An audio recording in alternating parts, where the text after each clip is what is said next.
Right, so whilst Western eyes have been fixated upon the US elections, most notably Western media of course, now failing the people of Gaza in their lack of coverage of this breaking story, almost as much as Joe Biden and Kamala Harris have done by thinking they can ditch the US Muslim vote in favour of picking up the moderate Republicans' backing, only to discover there really is no such thing. But the IDF have now officially partitioned northern Gaza from the rest of the Gaza Strip. The land grab is now underway. The 400,000 people remaining in the partitioned half of northern Gaza have all now officially been designated as combatants. So be they Hamas, or a doctor, or a baby in an incubator. All are now apparently combatants in the eyes of the Israeli state. That, of course, just legitimises in their own eyes their own actions for the past more than a year in Gaza now, though. 43,000 lives taken by the official figures, but the real death toll could be north of 200,000 by now. And most of them, as we know now, consist mostly of innocent women and children. It's all part of the general's plan, though. Divide and conquer the Gaza Strip, split people up, control where they can live and take over other areas for later Israeli settlement. It's no longer a crazed Israeli fantasy, it's literally now happening. Right, so Western ignorance is bliss, as the king of the ignorance, Donald Trump, is to return to the White House, while the Democrats will look at each other, scratch their heads, huff a little bit and decide they clearly weren't pro-Israel enough to win the election. But whilst much of the media is fixated upon that election of a man who won't fix the Middle East crisis either, but will likely make it even worse, over in the Middle East, things are getting decidedly worse in and of themselves. Because during all of that distraction, all this electoral distraction, Israeli state media channel Kan, Israel's answer to the BBC, dropped news that the IDF have now formally partitioned the northern quarter of the north of Gaza in an accelerated version of the so-called general's plan, the plan of action drawn up by the former IDF general Giora Island to split Gaza up, split the people up into 3 broad sections, none of which may mix, and secure land not only for IDF military presences to remain permanently, but also to take over parts and settle them. The far north of Gaza very much earmarked for that, as this illustration here, which I've used before, shows. Well, now look at these images here, and you can see the north of Gaza as planned for Israeli habitation above that blue line, a new corridor intended to be built, the green line being the already established Netzarim corridor, which has for some time now separated the north of Gaza from the rest of the Strip. Not only can you see where this planned division is marked on a map of northern Gaza, though, but you can see it in reality too, as that satellite image there clearly shows. The dividing line for that new corridor is already obvious, there and now. Formally, the IDF have now officially partitioned it, though.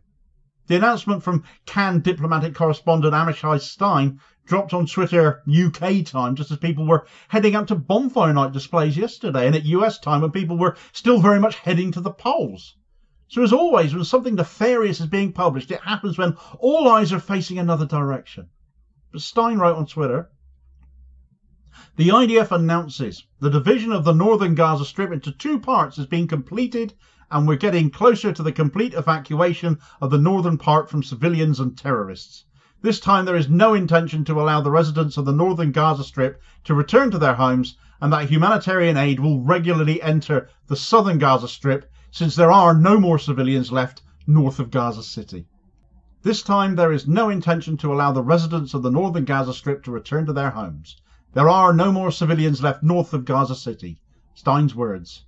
Anyone left to the north of that blue line, therefore, is basically not a civilian, and they will never be allowed to return to their homes if they lie above that line. Partition, land theft, land seizure, whatever you want to call it. It is what it is. For reference, north of that blue line lies the entire Jabalia refugee camp, the Indonesian hospital, Beit Hanun hospital, Kamal Adwan hospital. It essentially cuts the northernmost third of what is left of Gaza City itself away from the rest of it. As you can imagine, an awful lot of the people left in the north will be at the hospitals or that refugee camp. And if they are still there for whatever reason, they're now seen as combatants. So many hospital staff have refused to abandon their posts, abandon their patients. And now, whatever they may have been before, to the IDF, they are now literally all Hamas, it seems. Here's an excerpt from Israeli news outlet Haaretz, detailing exactly what is going on the ground in northern Gaza right now, leading up, as such actions were inevitably going to where we are now. This, incidentally, was published in the wee small hours of this morning. In Al-Atara and Beit Lahia, there isn't a single house that people could return to and live in. The area looks like it was hit by a natural disaster. There are no civilians to be seen among the ruins. As part of the attempt to remove them, the army fires artillery into the area at night. Those who want to return can't do so because the army prevents it. The bottom line is that it makes no difference what the IDF calls its actions. The army has begun the stage of cleansing the northern Gaza Strip, while it prepares to hold on to the area for a long time to come. All along the way, trucks and engineering equipment work to destroy the buildings near the roads. In their place, they're paved broader arteries designed to enable safer and easier movement for the forces in the area. Colonel Yaniv Barot is the commander of the Kafir Brigade, which has received responsibility for the Al-Atara and Beit Lahia area. Barrett says his mission is to continue to locate and eliminate terror infrastructure and Hamas activists. But he says that in the course of the most recent operation, no underground infrastructure, heavy war materiel or weapons production sites were found. The forces are now searching homes in an attempt to find armed men and war materiel. Wanton destruction of all civilian infrastructure. Now construction being laid down ostensibly to enable military movements now, but what of later? And most notably, Haaretz report that for all the claims that this has been done to rout Hamas and destroy weapons caches and every other excuse Israel has come out with, they've actually found absolutely nothing of the sort. Because it is just a cover story to excuse Israel's razing to the ground of everything they don't want in the way, working as hard as possible to make the area utterly unlivable, and in that they've succeeded. But don't pretend for one moment it's been based on any evidence at all. When the IDF now claim there are no civilians left at all north of Gaza City itself, presumably because they've completed the ethnic cleansing of that area, now there are just the areas of Gaza City left to clear. Some 400,000 people estimated to still be there. Presumably they're all still stuck in that area now. Some quarter of the population of the Gaza Strip, near as damn it as that is. All of which have now been labelled combatants. You have to wonder in which case, given that that number of people is 10 times the current death toll of Gaza, roughly speaking, if the worst of Israel's genocidal tendencies are still to come, in which case. Having labelled all of these people as combatants, is that going to come with a death sentence or with surrender?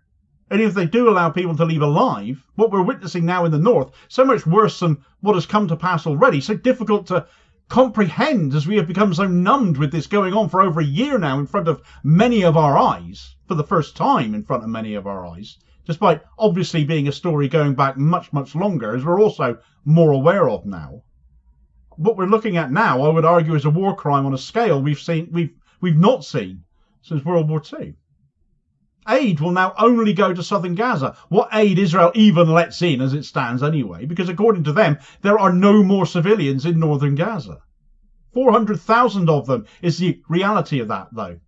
That is the UN's estimate. The IDF's estimate, there are just a few thousand. Hang on, I thought you said they were all gone. Now it's a few thousand. But again, it's Cannes reporting on that. They are claiming that some 55,000 people have fled Jabalia, but where have they gone? Where to?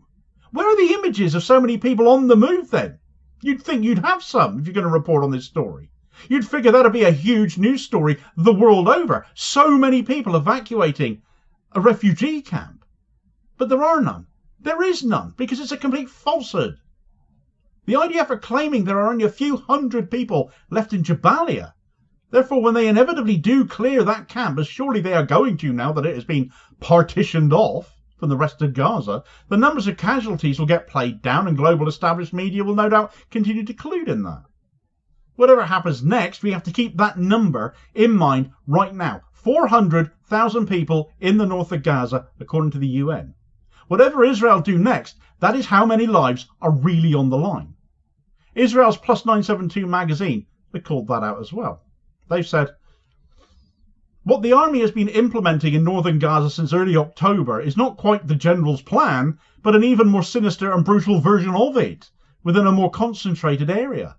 One could even say that the plan itself and the intense international media and diplomatic storm it has created has helped keep everyone in the dark as to what is actually going on, and obscure the two ways in which the plan has already been redefined.